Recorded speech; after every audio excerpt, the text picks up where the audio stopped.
Pasa, mi hijo. Gracias, muchas gracias, señora. Hola, buenos días, señora. Buenos días. Pase, señora. Muchas gracias, hijo. Pase. Gracias. Con cuidado. Cierra la puerta, hija. Ciérrala. Ya está, papá. Gracias, hija. Cierre la puerta, mamá, por favor. Vale, hijo. Busca el libro, Ángela, por favor. Búscalo. Vale, papá. Aquí está el libro. Muchas gracias, Ángela. De nada. Busque el libro, papá, por favor, búsquelo. ¿Es de lo que estás buscando? Sí, papá, muchas gracias. Tengo prisa. Adiós. Good day, everyone. Welcome back to our humble abode. BLDG Productions. Okay, today we're going to study the third mood in Spanish, the imperative mood. This is quick and easy guide, I tell you. You'll get 100% in the exam today, so please stay tuned.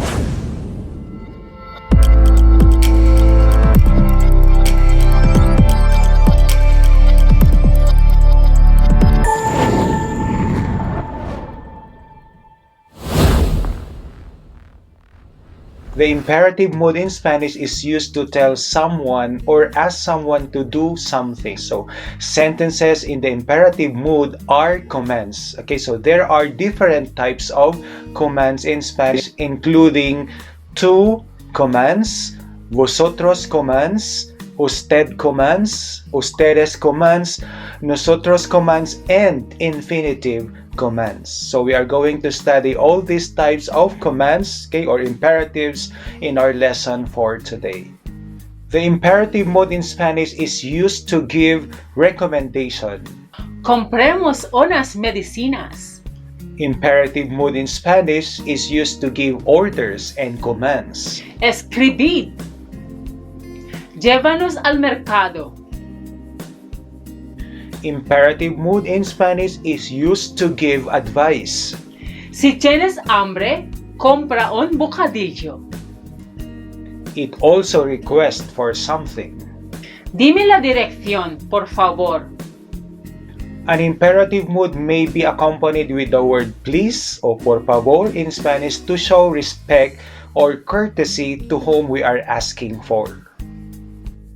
Alright guys, fasten your seatbelt and let's keep the ball rolling.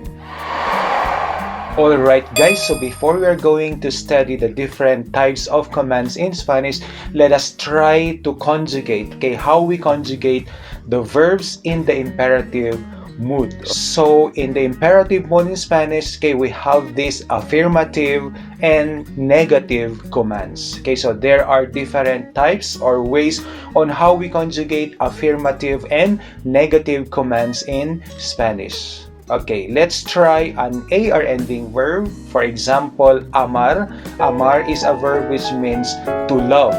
Okay, so and amar is a regular verb. To command. Affirmative. Ama. Negative command. No ames. Usted command. Ame. Usted negative command. No ame. Nosotros affirmative command. Amemos.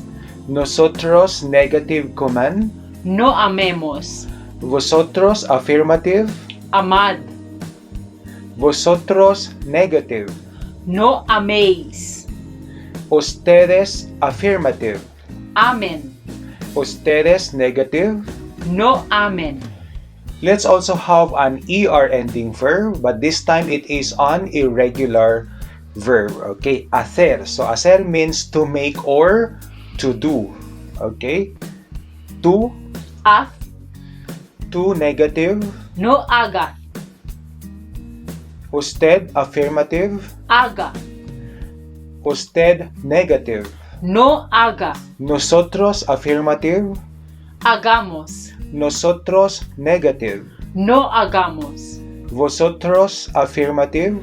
Haced. Vosotros negative. No hagáis. Ustedes affirmative. Hagan. Ustedes negative. No hagan. Alright, this time let's have an IR ending verb, an irregular verb, escribir. Escribir means to write, okay, in English.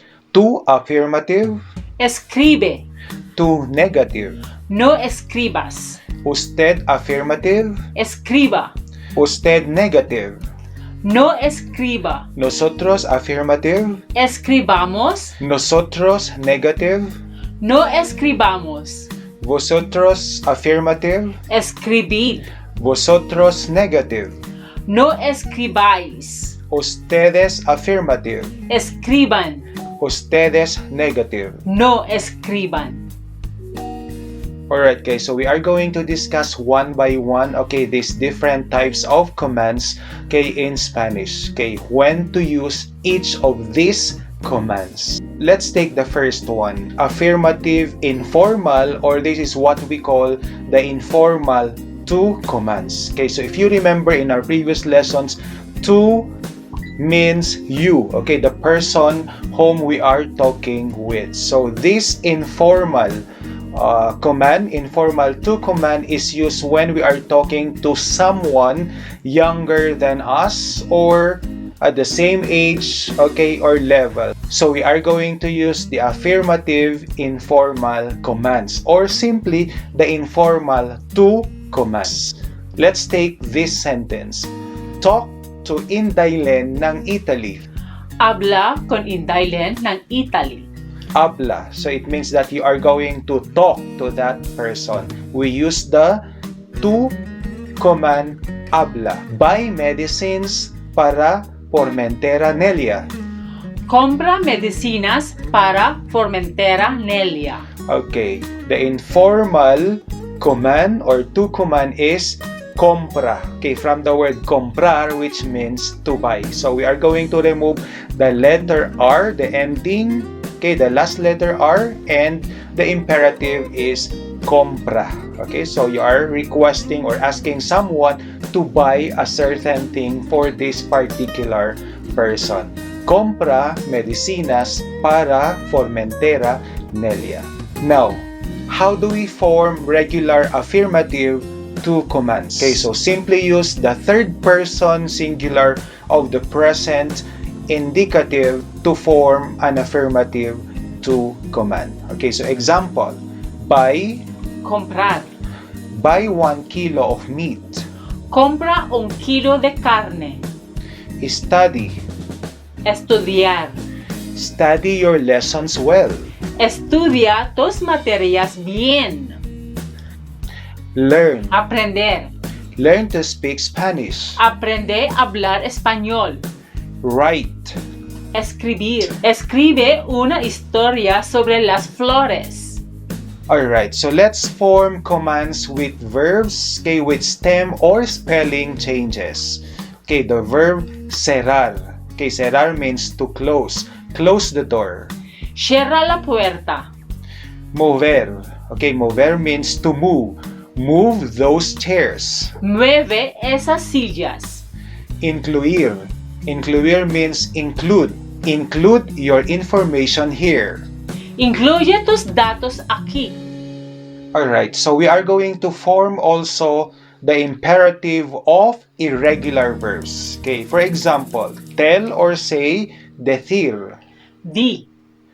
Do or make, hacer. Haz. Go, ir in Spanish. Ve. Put, poner. Pon. To leave or go out, salir. Sal. Be, a be verb like is, and are, ser. Se. Has or have, tener in Spanish. Ten. And come, venir. Ven. This time we are going to discuss negative informal command or the negative to commands. Okay, so if we are going to ask or tell someone not to do something, then we are going to use this informal to commands. Don't talk to her. No hables con ella. Hables. Don't buy junk foods. No compres comida basura. Okay. Comprar, no compres. You notice something in the negative to commands? The verb comprar, AR ending verb, the A is changed to E. Let's also have an ER and IR ending verbs, then observe. Aprender, to learn. Don't learn Spanish. No aprendas español. Aprender, no aprendas. Escribir, to write. Don't write stories. No escribas historias. Escribir, no escribas. The E and I are changed to A in the negative to commands. Okay? Don't stop. No pares. We don't say no paras. Don't run. No corras. We don't say no corres. Don't climb.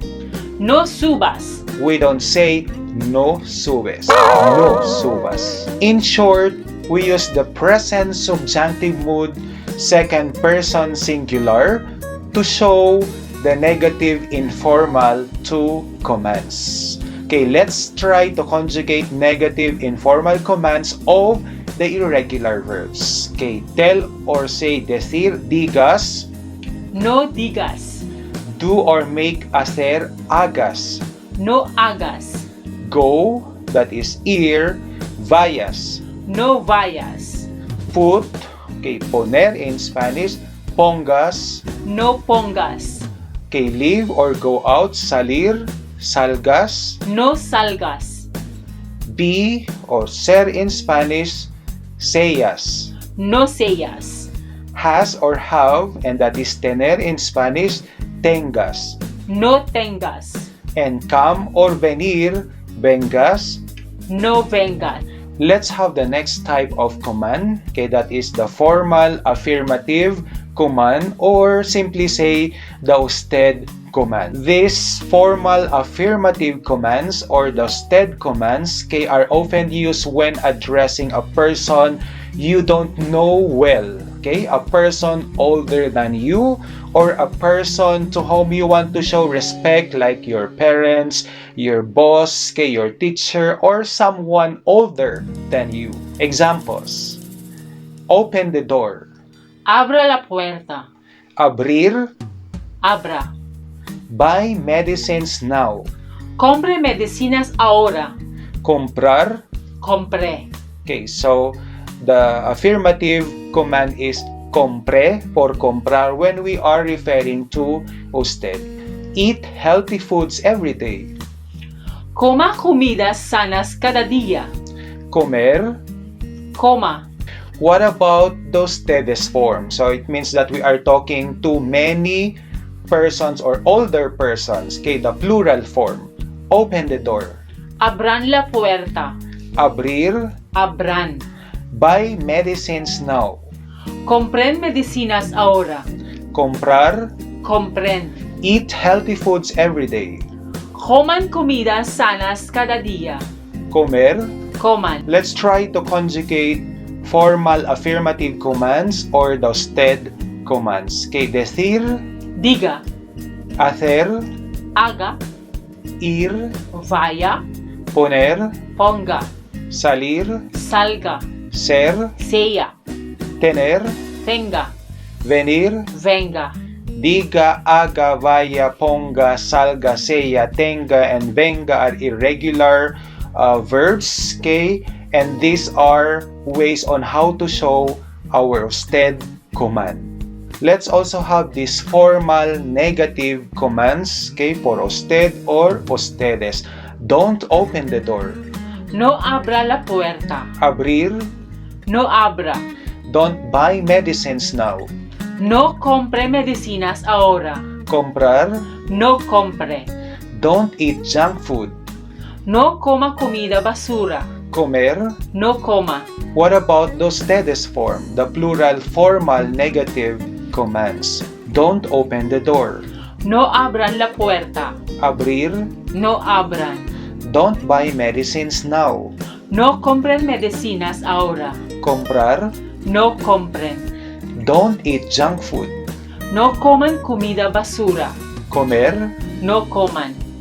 Now, to show formal negative command, kay usted or ustedes commands, kay we use the present subjunctive mood, then add no before the verb to show a negative command. Let's conjugate the formal negative commands of irregular verbs. Decir, usted. No diga. Ustedes. No digan. Hacer, usted. No haga. Ustedes. No hagan. Ir, usted. No vaya. Ustedes. No vayan. Poner, usted. No ponga. Ustedes. No pongan. Salir, usted. No salga. Ustedes. No salgan. Ser, usted. No sea. Ustedes. No sean. Tener, usted. No tenga. Ustedes. No tengan. Venir, usted. No venga. Ustedes. No vengan. Alright, so these are examples of the formal negative commands, the usted and ustedes commands. Alright guys, so we move on to the next type of command, and that is the nosotros command. Okay, nosotros means we. Okay, nosotros commands are used by speaker to suggest an action be performed by a group of people he or she belongs to. There are two types of nosotros commands in Spanish: the subjunctive form commands and the vamos a plus infinitive commands. Let's take the subjunctive form commands. Let's work together.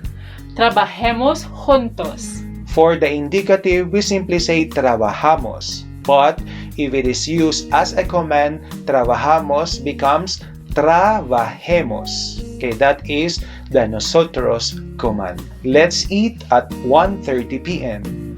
Comamos a la 1:30 de la tarde.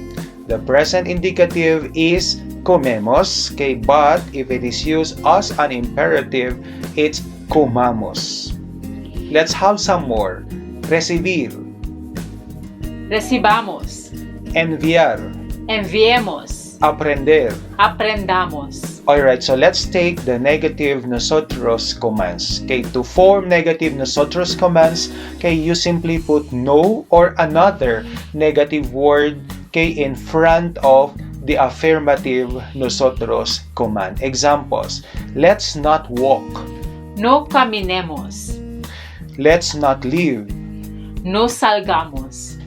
Let's conjugate the affirmative and negative nosotros commands for irregular verbs. Okay, to say, decir, digamos. No digamos. Hacer, hagamos. No hagamos. Ir, vayamos. No vayamos.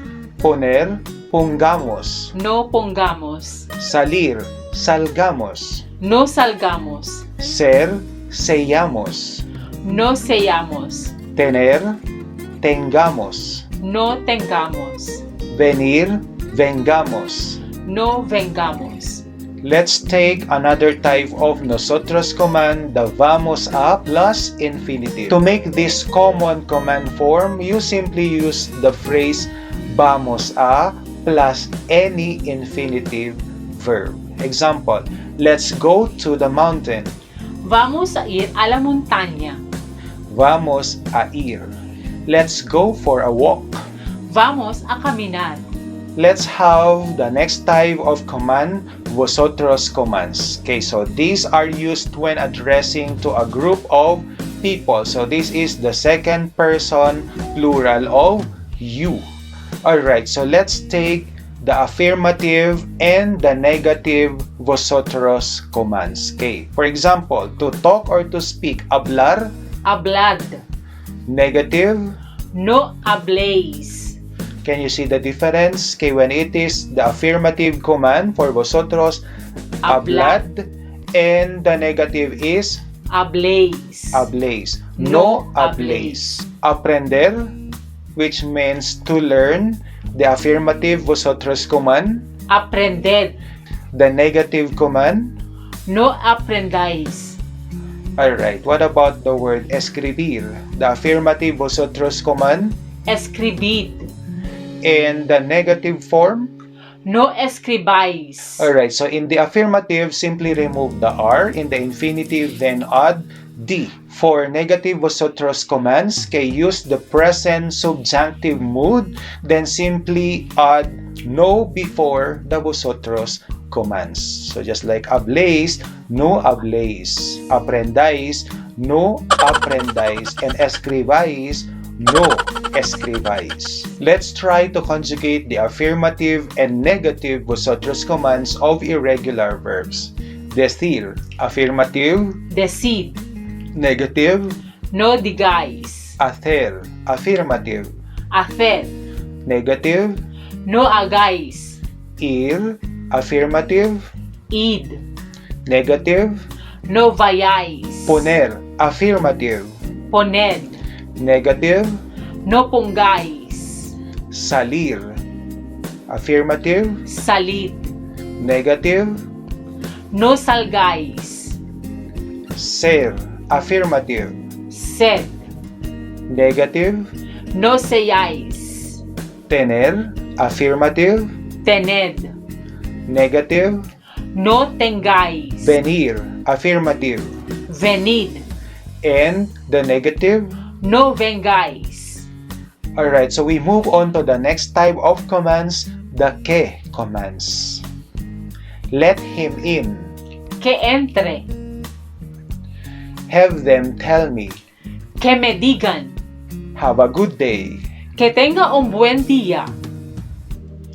Don't let my sister know. Que no sepa mi hermana. How the client come in. Que venga al cliente. Have her do it. Que lo haga ella. Let's also have the infinitive commands, another type of command. So simply use the infinitive. Don't conjugate anything. Examples. No stepping of the plants. No pisar las plantas. No pisar. Mix the vegetables. Mezclar las verduras. No smoking. No fumar. Beat the eggs. Batir los huevos. Okay, so you are going to beat the eggs. Batir. Okay, that is batir. Okay.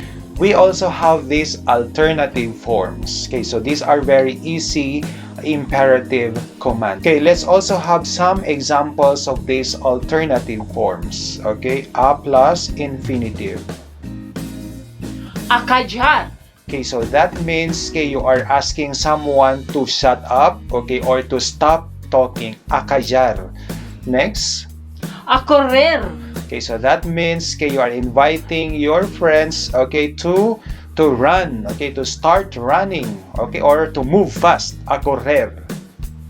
Alright, so we are going to conjugate also, okay, the imperative of reflexive verb. Okay, so when we say reflexive verb, this, okay, the infinitive ends with se. Just like for instance, dormirse, ponerse, abrocharse. Okay, so these are some reflexive verbs commonly used. Okay, example. Okay, the word abrocharse. So when we say abrocharse is just like you fasten, okay, you fasten your belt, something like that, or you locked. Let's try to conjugate abrocharse for the to command. Abrocha plus te.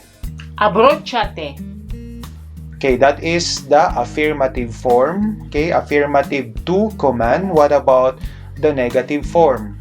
No te abroches. Okay, so abroches, no te abroches. Alright, let's also have the usted command for abrocharse. Abroche plus se. Abróchese.